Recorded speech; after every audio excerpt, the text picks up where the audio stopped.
নমস্কার। আজ একটা গুরুত্বপূর্ণ বিষয় নিয়ে আলোচনা করব। সেটা হলো আমরা ডে টু ডে লাইফে অনেক ক্ষেত্রেই দেখেছি যে কিছু কিছু জাতক বা জাতিকা জীবনে যে কোনো ক্ষেত্রেই হোক বা যে কোনো পর্যায়ে হোক, একটা জিতে যাওয়া মতো অবস্থা তার হতে হয়। অর্থাৎ তার যারা অপোনেন্ট বা তার যারা প্রতিদ্বন্দ্বী থাকে তাদের সাথে সবসময় সে কোনো না কোনোভাবে জিতে যায়, অর্থাৎ সে কোনো না কোনোভাবে গেইন করে। তো এটা আমরা প্রায় প্রত্যেক ক্ষেত্রেই দেখেছি। আসলে জীবনে সবাই লাভ করতে চায়, সবাই জিততে চায়। এবার এই জেতা শব্দটা শুধু খেলাধুলা বলে না, বিষয়টা হচ্ছে যে কোনো সিচুয়েশনে আপনি গেইন করা বা আপনার লাভ হওয়া সেটাকেই বোঝাচ্ছে। এরকম সেক্ষেত্রে দেখা যায় যে সেই জাতক বা জাতকের ক্ষেত্রে পরিস্থিতি বা সিচুয়েশন এমনভাবে তৈরি হয়ে যায় যে আলটিমেট গিয়ে দেখা যাচ্ছে সে গেইন হয়ে যাচ্ছে, সে গেনার হয়ে যাচ্ছে।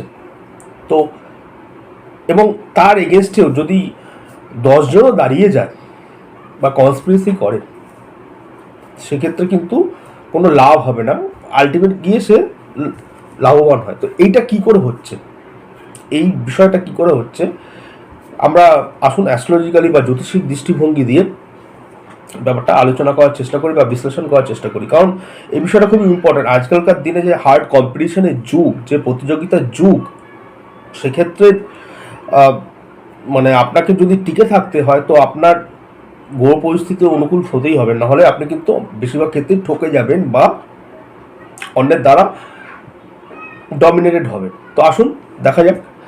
সবার আগে একটা জিনিস বুঝতে হবে, এখানে যে কোনো রাশিচক্রের জাতক বা জাতিকা বলতে লগ্নটাকে বোঝায়। অর্থাৎ যার চার্ট বা যার হরস্কোপ লগ্ন হচ্ছে সে বা সেই ব্যক্তি।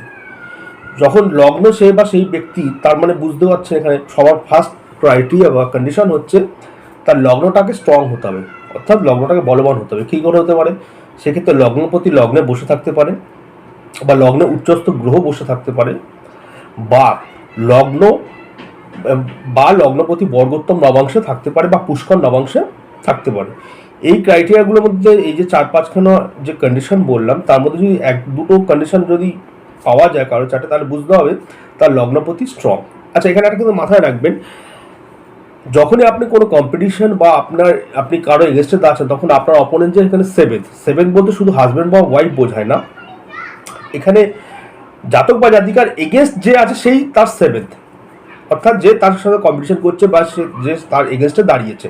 তো সেক্ষেত্রে বুঝতে হবে, যখনই অপোনেন্টের বিষয় আসছে তখন লগ্নপতি এবং সপ্তমপতির মধ্যে অবশ্যই লগ্নপতিকে বলবান হতেই হবে। কারণ লগ্নপতি যদি বলবান হয় বা লগ্ন ভাব যদি বলবান হয় এবং সপ্তম ভাবের তুলনায় যদি বলবান হয়, তাহলে সপ্তম ভাবটা উইক হলে সপ্তম ভাব অর্থাৎ জাতক বা জাতিকার যে অপোনেন্ট বা বিরোধী পক্ষ, সে দুর্বল হচ্ছে। ফলত কি হচ্ছে, সে জাতক বা জাতিকার উপর জয়ী বা জিততে পারবে না বা গেইন করতে পারবে না। তো সুতরাং বুঝতে চাচ্ছেন, আপনাকে জীবন যুদ্ধে জিততে হলে লগ্ন এবং সপ্তম ভাবের মধ্যে লগ্ন ভাবটাকে সপ্তম ভাবের তুলনায় স্ট্রং হতে হবে। ও যত বেশি স্ট্রং, তার যে কোনো পরিস্থিতিতে সে ওভারকাম করে যাওয়া বা গেইন করে যাওয়া বা লাভ হওয়ার সম্ভাবনা তত বেশি। উল্টে যদি লগ্নের থেকে সপ্তম ভাব বা সপ্তম পতি যদি স্ট্রং হয়ে যায়, তাহলে বুঝতে হবে জাতক বা জাতিকা অন্যের দ্বারা ডমিনেটেড হবে। সেক্ষেত্রে তার হাজব্যান্ড বা ওয়াইফ হতে পারে, আদার্স অফিসে কলিগ হতে পারে, বিজনেস পার্টনার হতে পারে। এখানে আবারও বলছি, সপ্তম ভাব মানে শুধু হাজব্যান্ড বা ওয়াইফ না, জাতক বা জাতিকার এগেনস্টে যারাই দাঁড়াবে তারাই সপ্তম বা সপ্তম ভাব। তো সুতরাং বুঝতে পারছেন, সবার আগে এই বিষয়টা আমাদের জাজমেন্ট করতে হলে লগ্ন এবং সপ্তম দুটোর মধ্যে যে স্ট্রেংথ বা বলাবল, সেটাকে আমাদের কম্পারেটিভলি স্টাডি করতে হবে। যদি লগ্ন বলবান হয় তাহলে জাতক বা জাতিকা গেইন করে যাবে, এবং সপ্তম বলবান হলে জাতক বা জাতিকার তুলনা তার বিরোধী পক্ষ তারা গেইন করে যাবে। আচ্ছা, এখানে অনেকে ভাববেন যে যখন গেইন বা লাভের কথা বলছে একাদশ ভাব আসতে হবে না। আমার এত বছর এক্সপিরিয়েন্সে দেখেছি সব চার্টে লগ্ন সাপেক্ষে একাদশভাবে খুব একটা বেশি ইম্পর্টেন্স বা রোল থাকে না। এই আমাদের বইতে লেখা থাকে একাদশভাবে মানে লাভ বা আয়।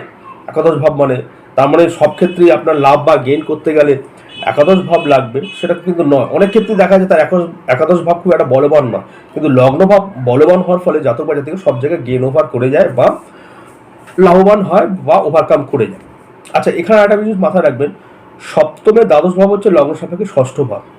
আবারও বলছি, সপ্তমের দ্বাদশ ভাব হচ্ছে লগ্ন সাপেক্ষে ষষ্ঠ ভাব। তো সুতরাং লগ্ন সাপেক্ষে ষষ্ঠ ভাব যদি বলবান হয় তাহলে কি হচ্ছে, সপ্তম ভাবটাকে ব্যয় করাচ্ছে, কারণ সপ্তমে দ্বাদশ হচ্ছে ষষ্ঠ, আর ষষ্ঠ বলবান হলে সপ্তম ভাবটাকে ব্যয় করাচ্ছে। আর এখানে সপ্তম ভাব বলতে কাকে বোঝাচ্ছে, জাতক বা জাতিকার যে অপোনেন্ট বা যে বিরোধী পক্ষ তা সে। তো সুতরাং বিরোধী পক্ষ বা এখানে ক্ষয় হচ্ছে বা ব্যয় হচ্ছে। তো সুতরাং বোঝা যাচ্ছে লগ্নের সাথে সাথে লগ্ন সাপেক্ষে ষষ্ঠ ভাবও যদি স্ট্রং হয়ে যায় তাহলে তো আরোই সোনায় সোহাগা। তাহলে সেই জাতক বা জাতিকার এগেনস্টে কোনোদিনও কেউ জিততে পারবে না, বা জাতক বা জাতিকার এগেনস্টে যতই ষড়যন্ত্র করা হোক বা যতই তার এগেনস্টে দাঁড়ানো হোক, কোনো না কোনোভাবে জাতক বা জাতিকা গেইন করেই যাবে বা ওভারকাম করেই যাবে। এবং এই যে কম্বিনেশনটা, এই কম্বিনেশন বিশেষ করে এখনকার দিনে যে কম্পিটিশনের যুগ, সব ক্ষেত্রেই তো এখন দেখতেই পাচ্ছেন আপনি যেই সেক্টরেই যাবেন সেই সেক্টরেই কম্পিটিশন বা প্রতিযোগিতা। তো সব সেক্টরেই বুঝতে পারছেন এই লগ্ন এবং ষষ্ঠভাবের যে কার্যকারিতারা কাজে লাগবে। তো সুতরাং আপনি কি খেলাধুলায় বলুন, পড়াশোনায় বলুন, চাকরি ক্ষেত্রে বলুন, ব্যবসা ক্ষেত্রে বলুন, রাজনীতি বলুন, সব ক্ষেত্রেই কঠোর প্রতিযোগিতা বা কম্পিটিশন। তো সুতরাং বোঝাই যাচ্ছে এখনকার দিনের যে জাতক বা জাতিকাদের চার্ট বা হরস্কোপ, তাতে লগ্ন এবং ষষ্ঠ ভাবটা অত্যন্ত বলবান হওয়া অত্যন্ত জরুরি। কারণ লগ্ন ভাব মানে জাতক বা জাতিকা নিজে, আর ষষ্ঠ মানে হচ্ছে সপ্তমের দ্বাদশ, অর্থাৎ অপোনেন্টের দ্বাদশ মানে অপোনেন্টের ব্যয় বা ক্ষয়। তো অপোনেন্টের ব্যয় যত হবে বা ক্ষয় যত হবে তত জাতক বা জাতিকা লাভবান হবে। তো সুতরাং বুঝতেই পারছেন যে কোনো হরস্কোপে লগ্ন এবং ষষ্ঠ যদি স্ট্রং থাকে, বলবান হয়, তাহলে তার এগেনস্টে চট করে কেউ জিততে পারবে না। যতই পরিস্থিতি তার এগেনস্টে থাকুক, সিচুয়েশন তার এগেনস্টে থাকুক, লোক বল তার এগেনস্টে থাকুক, অর্থ বল তার এগেনস্টে থাকুক, জাতক জাতিকার এগেনস্টে কোনো না কোনোভাবে এমন একটা সিচুয়েশন তৈরি হয়ে যাবে, সে জিতেই যাবে, ওভারকাম করেই যাবে, সে জীবনের যে ক্ষেত্রেই হোক। তো সুতরাং বোঝাই যাচ্ছে এখানে লগ্ন এবং ষষ্ঠ ভাব অত্যন্ত স্ট্রং হওয়া জরুরি, এবং সপ্তম ভাবকে লগ্ন ভাবের তুলনা দুর্বল হতে হবে।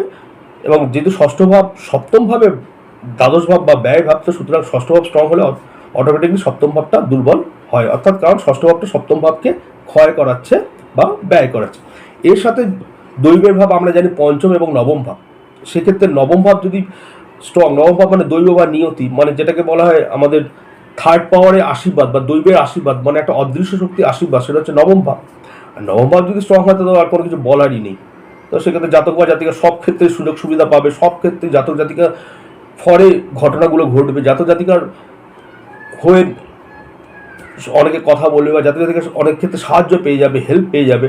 তো বোঝাই যাচ্ছে এখনকার দিনে আপনাকে জীবন যুদ্ধে জিততে গেলে আপনার লগ্ন এবং ষষ্ঠ ভাব অত্যন্ত স্ট্রং হওয়া জরুরি, এবং তার সাথে যদি নবম ভাব যদি স্ট্রং হয়ে যায় তো সোনায় সোহাগা। আবারও বলছি একাদশভাবে ভূমিকা খুব একটা কিন্তু আমি দেখিনি। অনেক সাকসেসফুল পার্সন, অনেক মানে ওজনদার ব্যক্তির চার্টে কিন্তু দেখা গেছে একাদশ ভাবে খুব একটা বেশি গুরুত্ব বা ভূমিকা নেই। যতই একাদশ ভাব লাভ ভাব আয় ভাব বইগুলোতে লেখা থাকুক, তো সেক্ষেত্রে সব ক্ষেত্রে একাদশ ভাবে যে ভূমিকা থাকবে তার কোনো মানে নেই। সুতরাং একাদশ ভাব যদি আপনার দুর্বল হয় তাতেও কিছু যায় আসে না, সুতরাং সেটা নিয়ে কোনো চিন্তা করার কিছু নেই। তো সুতরাং বোঝা যাচ্ছে। এবং এবার আবার একটা খেয়াল করতে ষষ্ঠ ভাব থেকেও কম্পিটিশন বা প্রতিযোগিতা বিচার করা হয়।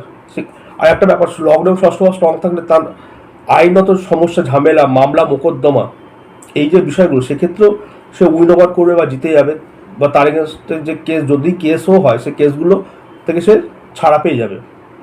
কারণ ষষ্ঠ ভাব থেকে আইন সংক্রান্ত মানে আপনার কোর্ট কাচারি, আইনগত ব্যাপার, এসব বিষয়গুলো নির্দেশ করে। তো সুতরাং বোঝাই যাচ্ছে এখনকার দিনে আপনাকে কম্পিটিশন বা আপনার জীবন যুদ্ধে জিততে গেলে লগ্ন এবং ষষ্ঠম ভাব অত্যন্ত স্ট্রং বা বলবান হতে হবে, এবং সপ্তম ভাবকে লগ্নের তুলনায় দুর্বল বা উইক হতে হবে। এবং তার সাথে যদি নবম ভাব অর্থাৎ দৈবের ভাব বা অদৃশ্য শক্তির হাউস বা ভাব যদি স্ট্রং হয়, যেমন যাতে দৈবের আশীর্বাদ পাওয়া যায়, যেটা আমরা ভগবানের আশীর্বাদ বলি অনেকে, তাহলে তো আর কোনো কথাই নেই, একদম সোনায় সোহাগা। সুতরাং এই কম্বিনেশনে আপনি যদি আপনার চার্টে থাকে তাহলে আপনি অবশ্যই জীবন যুদ্ধে জিতবেন। আপনি জীবনে যে সেক্টরেই থাকুন না কেন, আপনি যেই ফিল্ডেই কাজকর্ম করুন না কেন, সেই ফিল্ডে আপনি অনায়াসে অনেক দূর এগিয়ে যাবেন, সেটা যেই সেক্টরে আপনি আছেন। তো সুতরাং বুঝতেই পারছেন আপনার জীবন যুদ্ধে জিততে গেলে, আপনার যে কোনো জায়গায় জিততে গেলে কী কী লাগবে। লগ্ন এবং ষষ্ঠ ভাব বলবান হতে হবে, তার সাথে যদি সপ্তম ভাব লগ্নভাবে তুলনা দুর্বল হতে হবে, এবং নবম ভাব যদি তার সাথে থাকে তো এক্সট্রা প্লাস পয়েন্ট, সোনায় সোহাগা। তো সুতরাং বুঝতেই পারছেন নবম ভাব বলবান হলে তো আরোই ভালো।